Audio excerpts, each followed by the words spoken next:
Ito ang aking pangako, pag-ibig na di maglalaho. To be patient, to be kind and to be true, to love and to be loved by you. Chika Minute.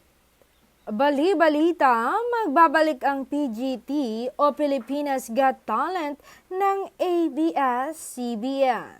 Pero kung magbabalik ang show, sino-sino kaya ang magiging horado ng show kung nagkataon?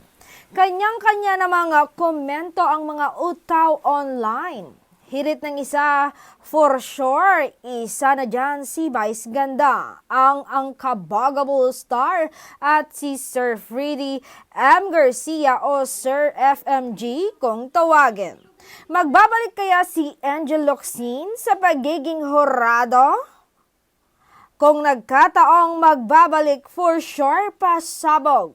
Pero kung hindi, pwede din daw si Catherine Bernardo at si Catriona Gray.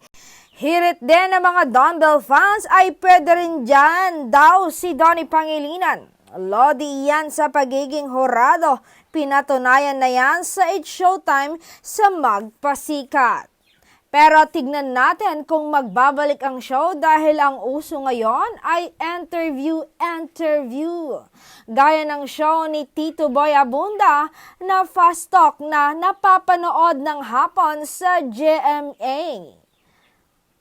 Mukhang ang magbabalik ay ang GGB ng Kabogable phenomenal star na si Vice Ganda.